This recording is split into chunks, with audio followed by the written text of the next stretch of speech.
All right, we are back for another episode of the Productivity Show. Hey, Brooks, how are you today? I'm excellent. How are you? I'm wearing my old school QC25s. These cans I've had for, I don't know, 5, 6 years now. My AirPods weren't really cooperating this morning, so I thought, you know what, I'm going to go old school, wear some wired headphones for this episode today.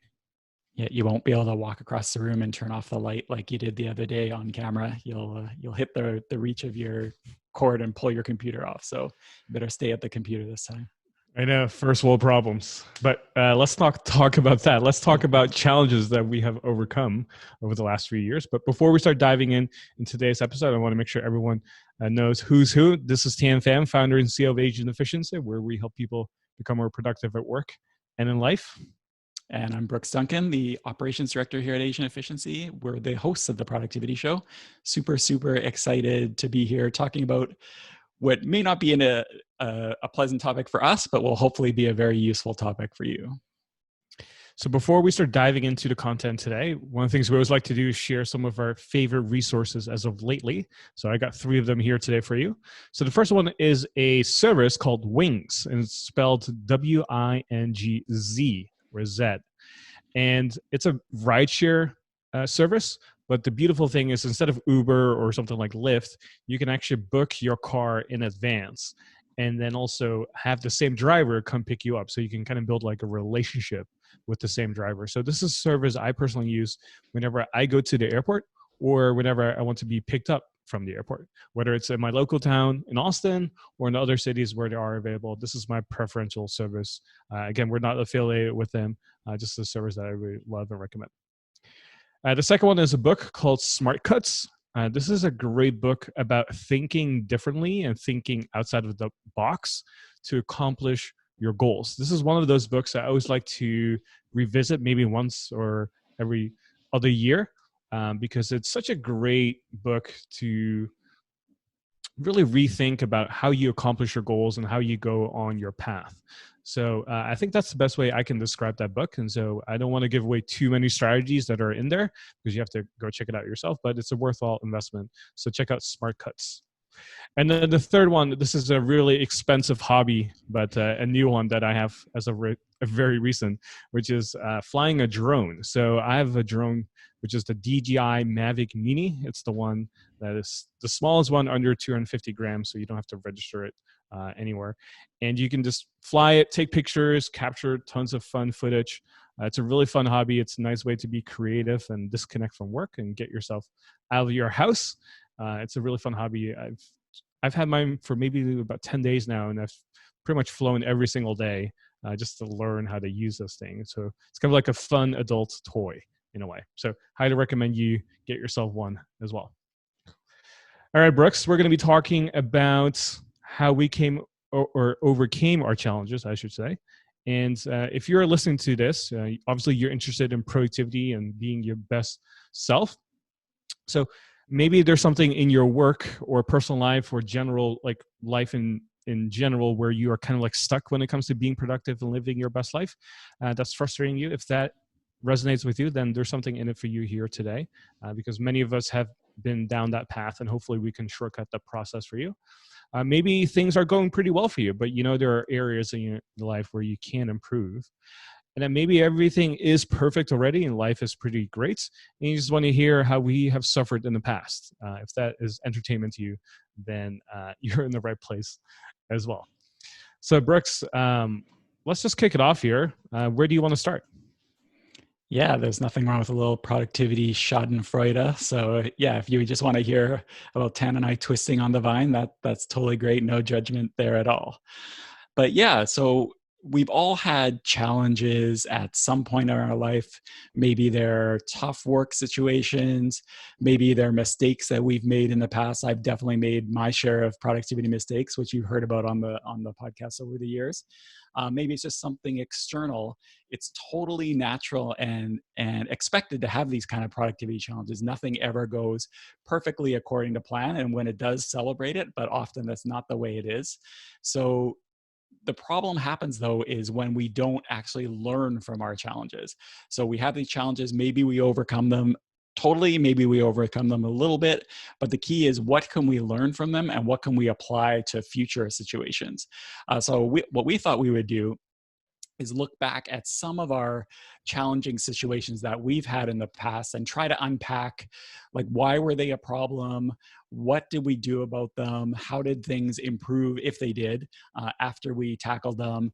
We thought we would share them here on the podcast because maybe you would be able to get at least some pieces. Of course, your situations are going to be totally different in some cases, which is again totally natural and expected.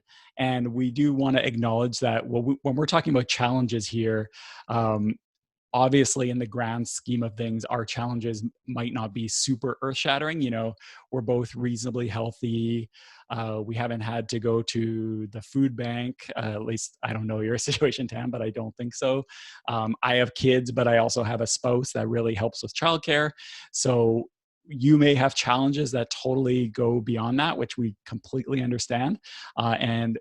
If that is you, what I think might be a useful podcast episode for you on top of this one is TPS256, which I recorded with James Lott Jr. and Jennifer Lava. It's called How to Be Productive Through Illness and Recovery. But we go a lot beyond just strictly talking about illness. So if you are in kind of a more extreme challenges situation, I definitely recommend you check that out. So when we talk about challenges in this context, we're really talking about situations we found ourselves in, with mistakes we made, or just things we needed to change and were holding us back. Yeah, so I see we have 4 of them here today, and I'm going to give you the floor, Brooks. You can start off with the first one. So where did you screw up? Where were you an epic failure? What was your biggest challenge here? That's right. This is the hashtag epic fail episode of the productivity show. We'd have one eventually.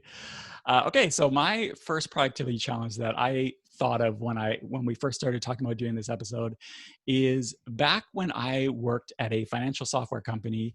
I worked in client services, and I started out as an individual contributor, like bottom of the totem pole, and worked my way into management. That wasn't the productivity challenge per se. That was, I was obviously happy that happened. But my challenge was I got into management and I had literally no productivity system at all, like nothing. When I was an individual contributor, I didn't really need a system all that much. We had an issue tracking system. So when things would come up from our customers, if I needed to solve problems, if I needed to help a teammate with problems, it would kind of come to me that way. So I was able to just work off of that. And then I was pretty fast at my job. So I was able to get through the stuff I needed to do and help others. So I didn't really need any sort of system. However, once I became manager, then that all went out the window. All of a sudden, I had a ton of things to deal with other than the kind of regular issues that I had dealt with before.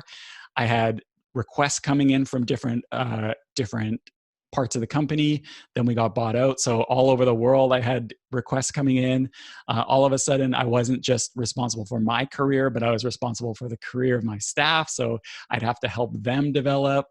All this stuff, improvements I wanted to make to the department, all this stuff was going on. And I'd had, like, in the past, I had my basic productivity system was I had a notepad that I jot notes down on, but I never really used to go back to those notes unless there was something I need to scramble and look for.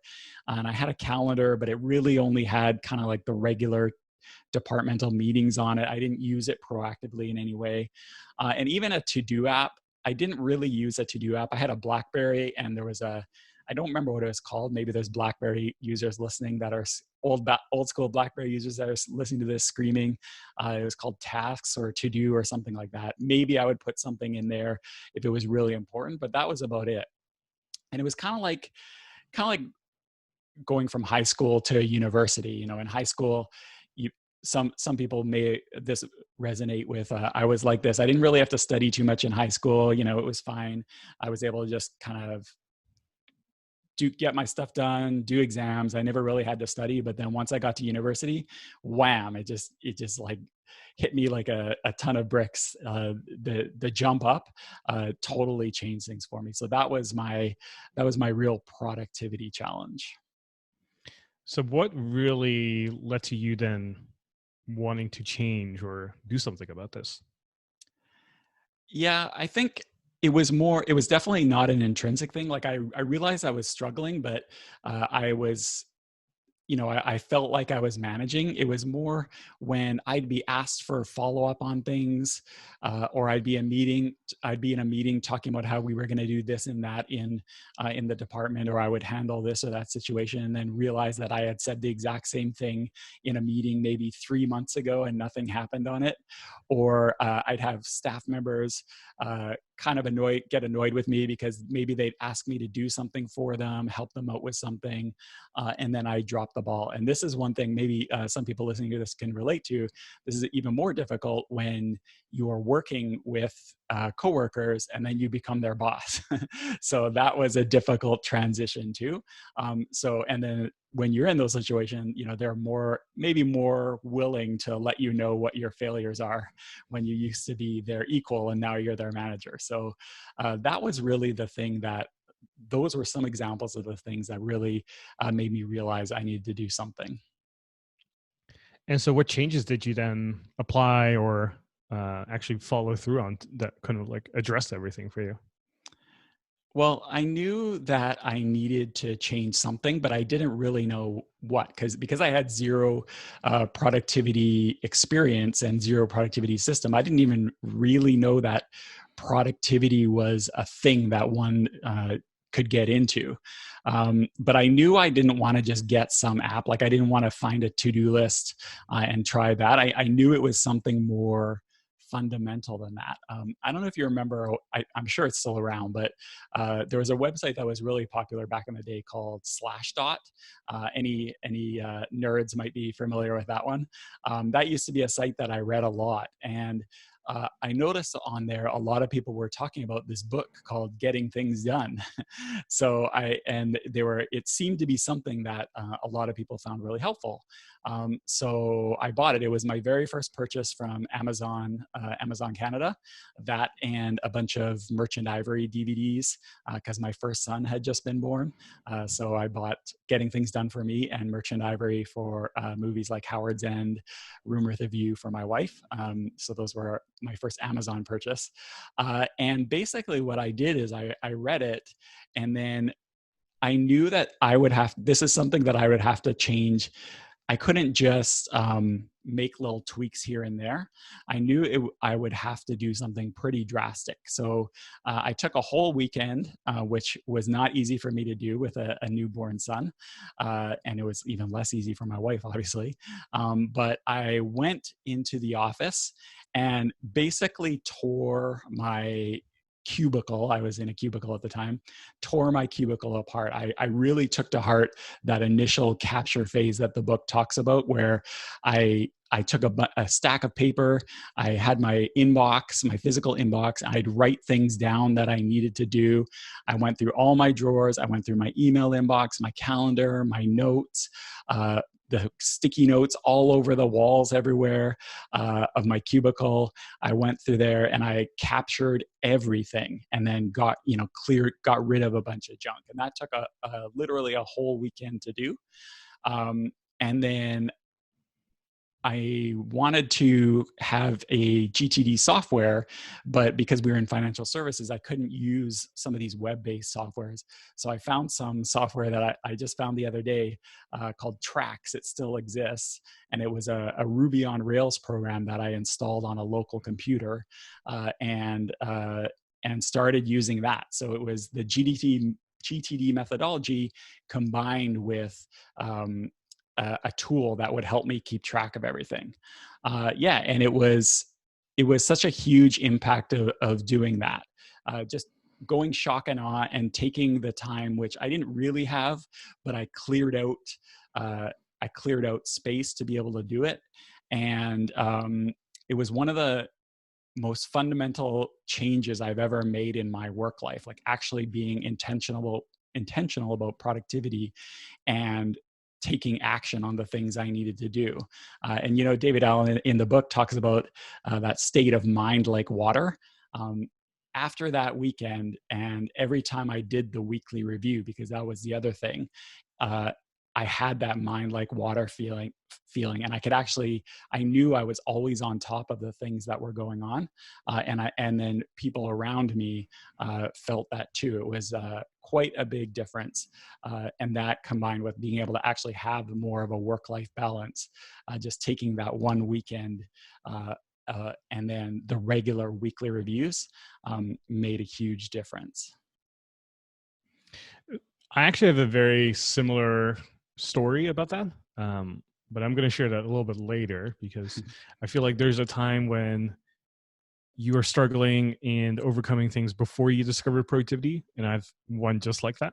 And then you have a time period where, okay, you kind of know some stuff about productivity and how to be efficient and how to be effective, but then you run into growth challenges and you figure out, okay, um, things are going pretty well, but I actually have a quality problem now.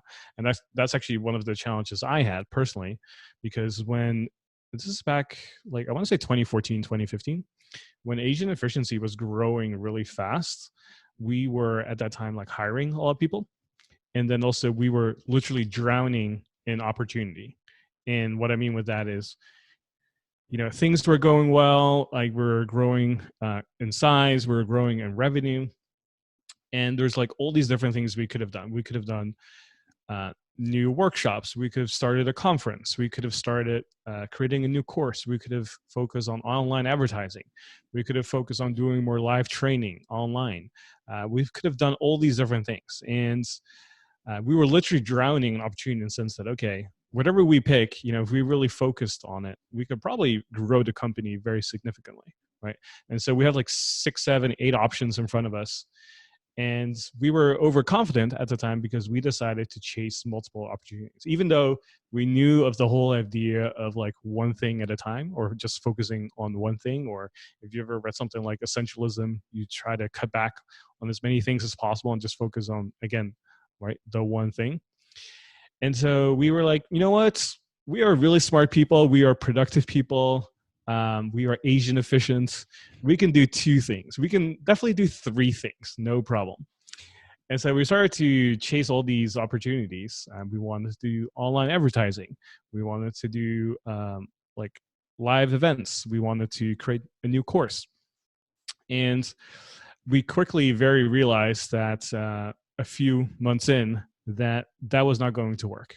We started to notice that every quarter we were not hitting our goals anymore. We started to lose focus and we became really distracted. And it was kind of hard to tell in the moment because we were just so excited about everything that was going on. Like the company was growing, you know, we're chasing different opportunities, different people are working on different things, right? And but over time, we just started to notice that things were slowing down and things were not getting done on time.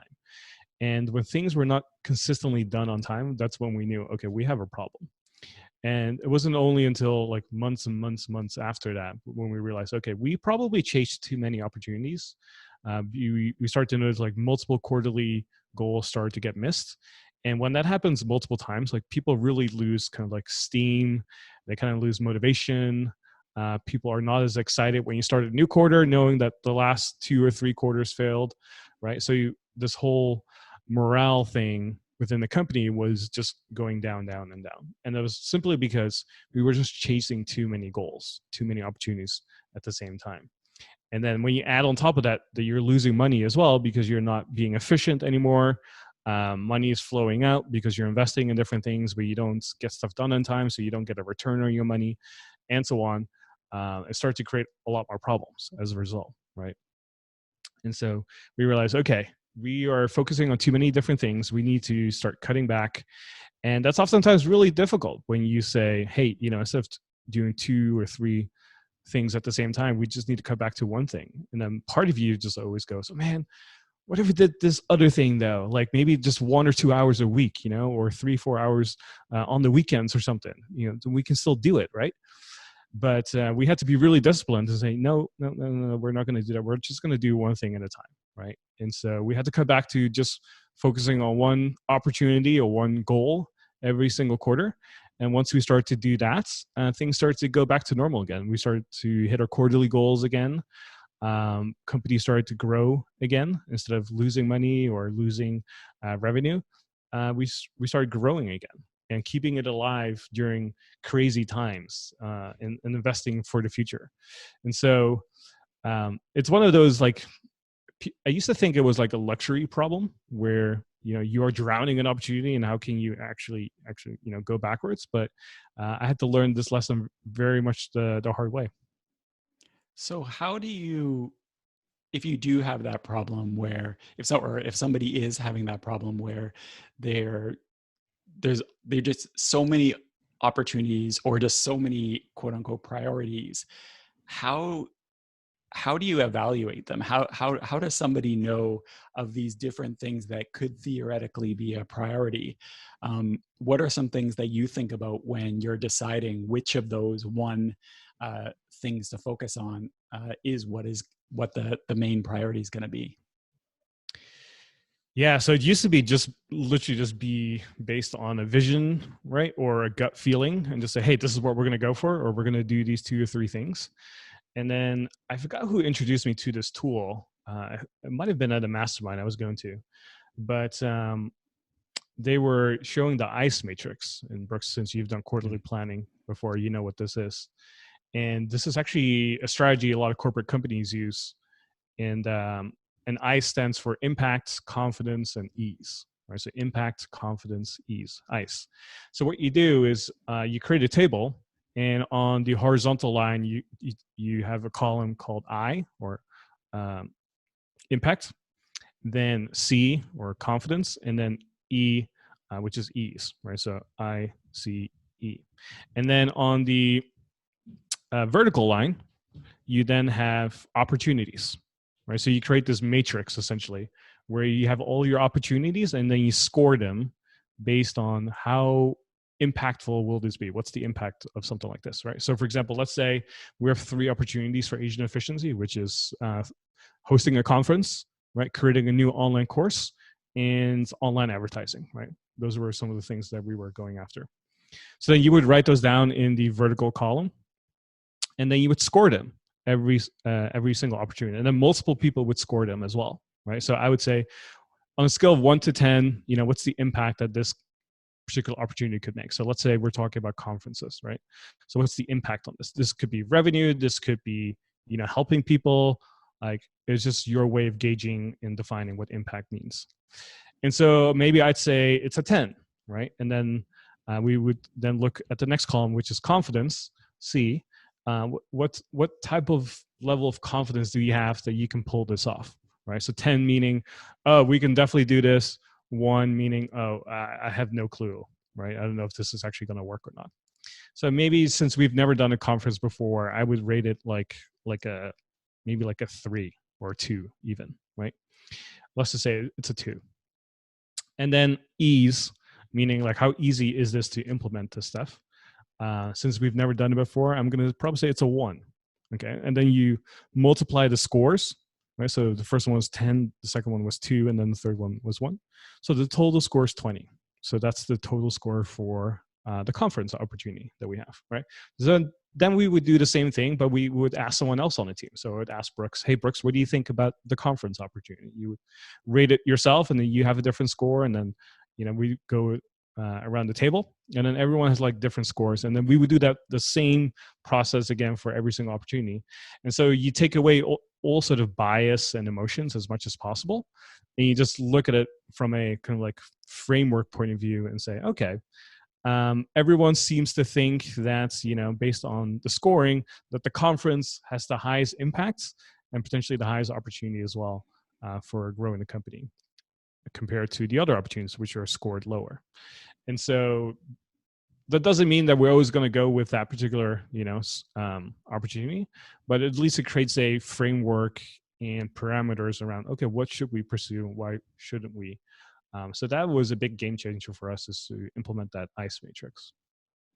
Yeah, the ice matrix is a very useful tool, and I'm trying to be clear saying useful because on a team call this morning, I said somebody is useful, but somehow the way everyone on the team heard it is they heard it as I was saying they were useless. So useful, very important. It is a very useful tool, and it can be a very humbling tool too, but in a good way, because you have this idea and you think it's a fantastic idea, and you're like, yeah, but once you run it through the ice matrix, you realize, okay, maybe it's not such a great idea after all. The Based on some of the comments getting in the chat, which we do, we record these podcasts live in front of the dojo, our productivity community. The ice matrix may be a good candidate for a DTDT session someday to take people through it, because it is a really useful and powerful tool. All right, so those are our first two challenges. So I'm going to share another challenge. And the challenge that I had is I realized that I was overextending myself and saying yes to going, or not even saying yes, it was my decision to do it, going to way too many events and conferences and workshops and those types of things. And this is something I talked about a little bit in an episode of the productivity show we did on conferences, TPS 225.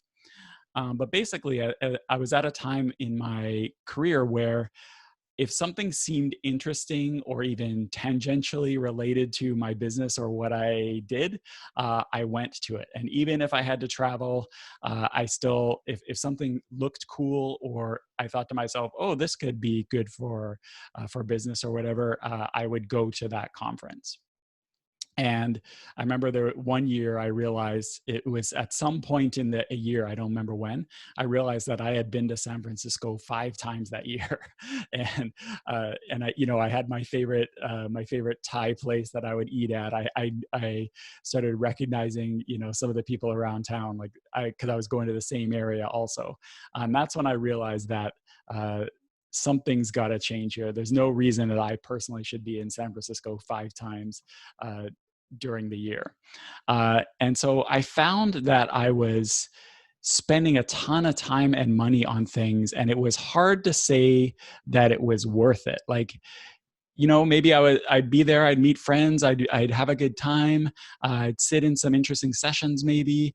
But if I really analyzed it and factored in, time away from my family, factored in having to cram my real work, like the stuff I probably should have been doing during trips sometimes, I don't think, or I realized eventually that it wasn't worth it, and it was actually having negative effects.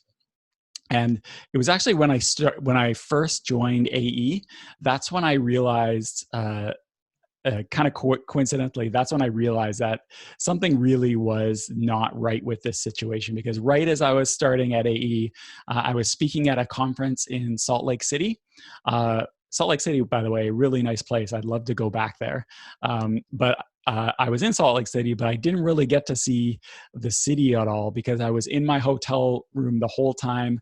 I was working on some projects. I was prepping for the talks I was going to be giving. I was missing like some conference events and some speaking stuff because I just had so much going on.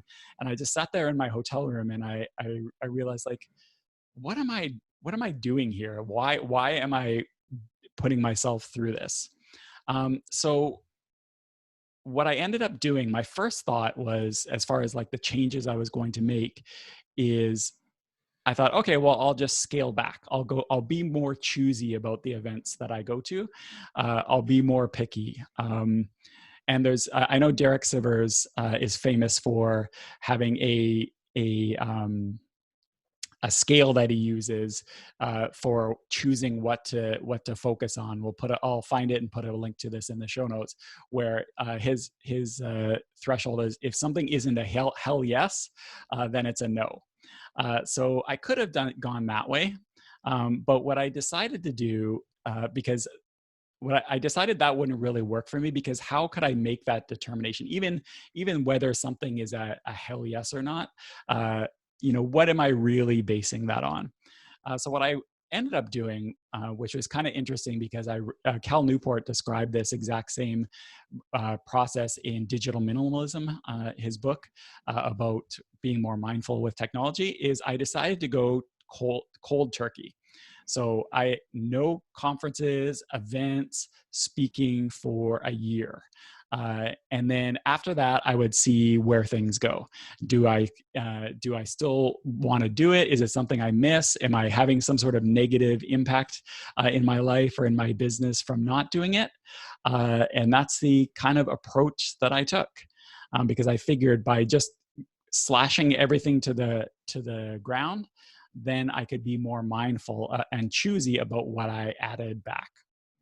And so what I found, once I took this conference cold turkey, is event cold turkey, is my level of focus and uh, progress on important things went through the roof, because I wasn't always thinking about my next trip. I wasn't always going to some event and then trying to get things done before doing that.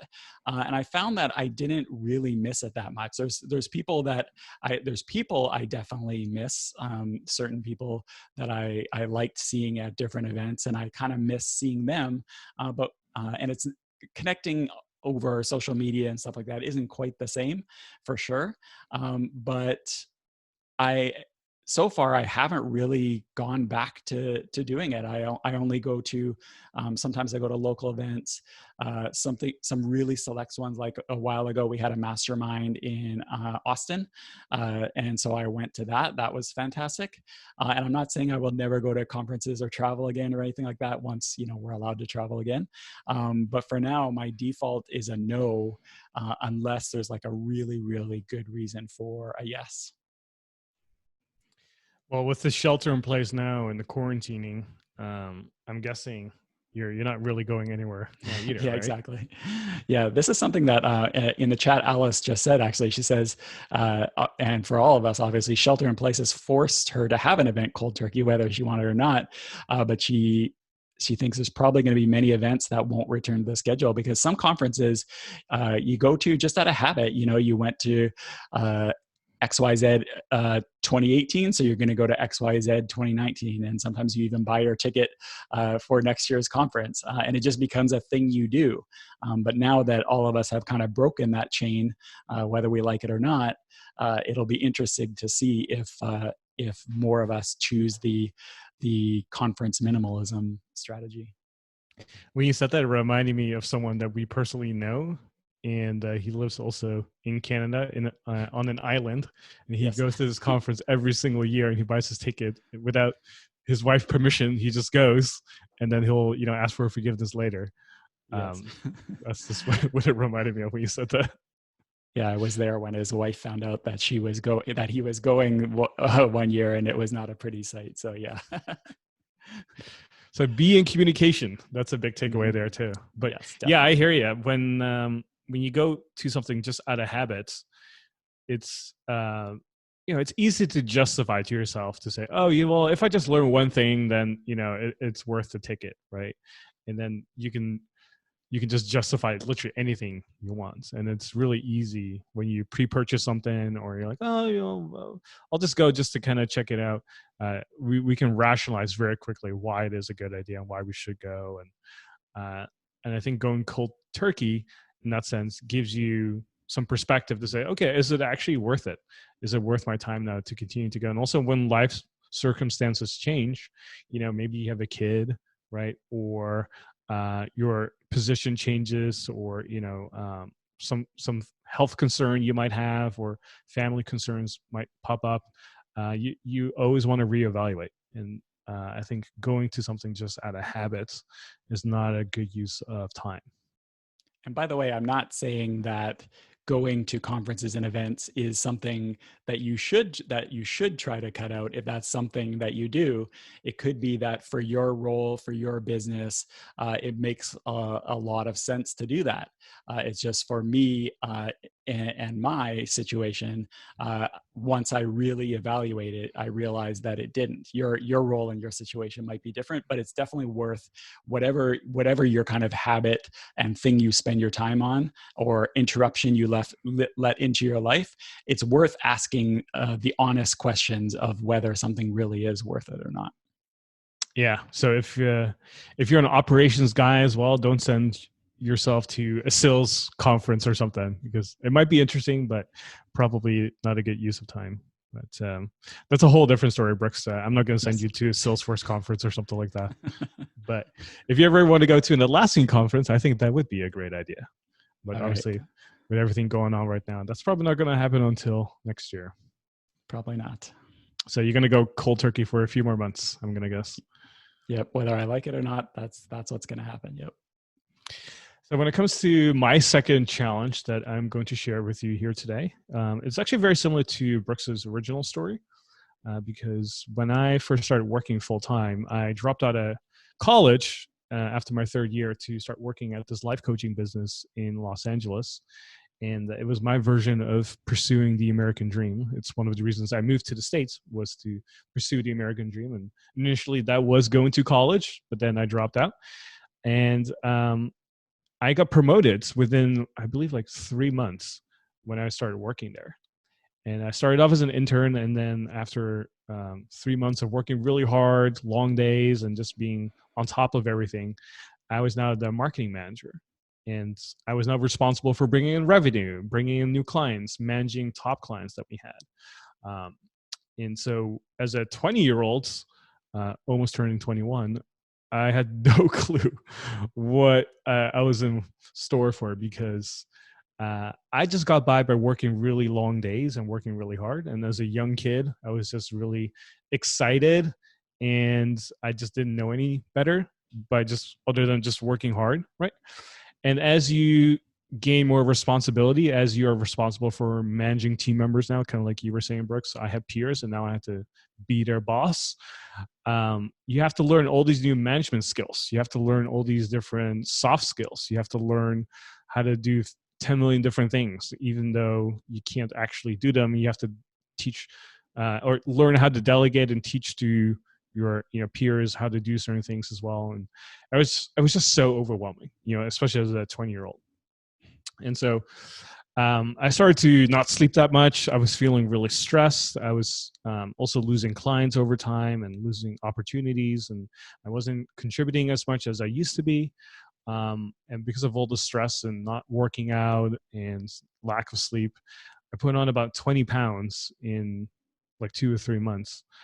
And it was not a pretty sight. And I still have a picture of me looking young and healthy before the promotion, and then right after. And you can see like I have like chubby cheeks and don't look put together whatsoever. And if you've ever been on some of our live trainings, you've probably seen that photo. But I needed to make a difference somewhere, somehow. Otherwise, I was going to lose my job, and that was one of my biggest fears at that time, because I already dropped out of school. Right, this is like 2008, 2009, when the economy already crashed.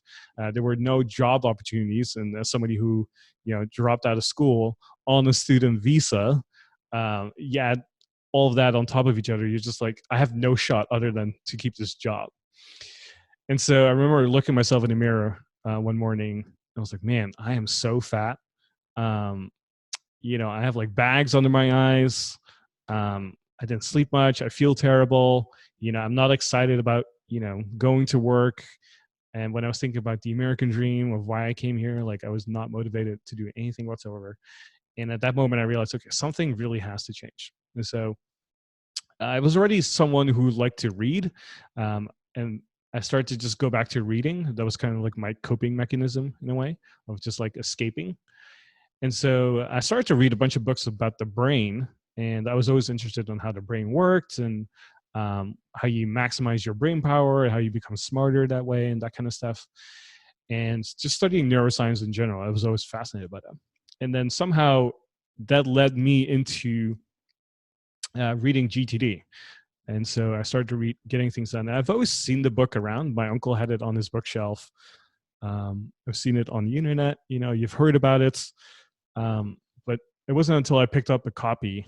I remember I was walking to Barnes and Nobles. This is in Pasadena, to the store, and walking in there, and I grabbed a copy, and I was like, "Wow!" I just read the first chapter. I was like, "Wow, this is amazing." There's actually a systematic approach to getting stuff done. And as somebody who has kind of like a natural knack for systems, but never knew that there was a systematic approach to being productive, I was really fascinated by this. And so after reading the first chapter, I was like, okay, I need to get myself this book. So I bought the book, start reading it, applying it. And I started to, apply it, and it kind of worked for me, and then kind of didn't. So I started to experiment a lot more and try to figure out my own system, but using some ideas from GTD. And then eventually I was able to figure things out and create my own personal system. And then that led to me being back full at 100% by sleeping more, having confidence to know what to do, that things are captured, that things are stored somewhere, that I can review my week and kind of plan ahead. And slowly over time, I was able to actually get ahead at work again. And so once I was kind of in that place, I was then able to like work out again, and then like catch up on sleep. And so instead of working, I would try to do all the healthy stuff. And so I slowly started moving back to almost like normal in a way, but now more equipped with like productivity knowledge, and actually having a personal productivity system. And so if you're somebody who's listening right now and you kind of feel lost, and you just don't know what to do on a day-to-day basis, hopefully this will inspire you to either, one, start studying the brain, because you start to learn a lot about the neuroscience behind it, how your brain chemistry works, how that affects like your feelings and your thoughts, and it has this whole trickle down effect on like your hormones and your energy levels and everything. It's one of the best things you can do, is really studying how the brain works. And then also either picking up a copy, such as like Getting Things Done, or another productivity book or course, which we of course have inside the dojo, one of our many courses that we have inside the community. But also we have tons of free resources on the podcast here, right? So there's so many resources that are available now that back in the day, 10, 12 years ago, were not available whatsoever. So there's a wealth of knowledge out there for you, but you just got to go ahead and actually consume it and use it. Since both of us talked about how GTD was pretty fundamental in our journeys, in the dojo, in the chat that we have record alongside with the podcast, Giacomo says, I see that GTD is the common Bible of our productivity church, and he puts 7 Habits as the Old Testament. Yeah, that's a very good point. A lot of people go into and out of GTD at least at some point, and both Alice and Giacomo mentioned that review is the weak point of GTD. And yeah, I think that is something that I definitely hear the most commonly, and at least for me, in my experience, whenever I find my system is coming off the rails and I'm starting to lose track of the things I'm not in as control as I used to be, it's almost always because my review has not been as regular as it should be. It sounds like Giacomo and Alice came to the same conclusion. The GTD, that is one thing I'm glad they brought up, because when I told my story and I said I implemented GTD and it changed everything for me, and it really did, I didn't want to imply that all of a sudden I spent a weekend in implementing GTD, and all of a sudden ever since then my productivity life has been perfect. Of course, there's always ups and downs, but review is a big part, and probably I think an under recognized part of doing GTD. We have an article about doing review, and like on the blog, which I'll link to, and we've talked about it in the course in the dojo that you mentioned. But yeah, definitely do not focus solely on the capture and the apps part of GTD, and skip the review part, because the review part really is the secret sauce. Yeah, so we shared 4 of our challenges here today. And to conclude our episode, one of the things we always like to do is to make sure that it is simple and actionable for you here. So What we encourage you to do here is to think about your current productivity challenge. What is something that you're running into right now where you feel stuck, or you're just not in momentum, you're not in a groove to get stuff done? And ask yourself, what is one thing you can do right now to mitigate it instead of just putting up with it? What is something that you can do here today? And hopefully, our stories and our journeys have inspired you to take action and to discover what that one thing might be for you. And if you do know or have a sense of what to do, you don't have to have the total solution, right? But you need to know what is one thing, though, that you can take action on right now, no matter how small it might be. And once you know that, start implementing that right away. Start doing it right away. Maybe even schedule it somewhere on your calendar. Go ahead and do that now. And I know you're going to get back into your groove and back into momentum. So if you enjoyed today's episode, you want to get the show notes, be sure to go to theproductivityshow.com/302.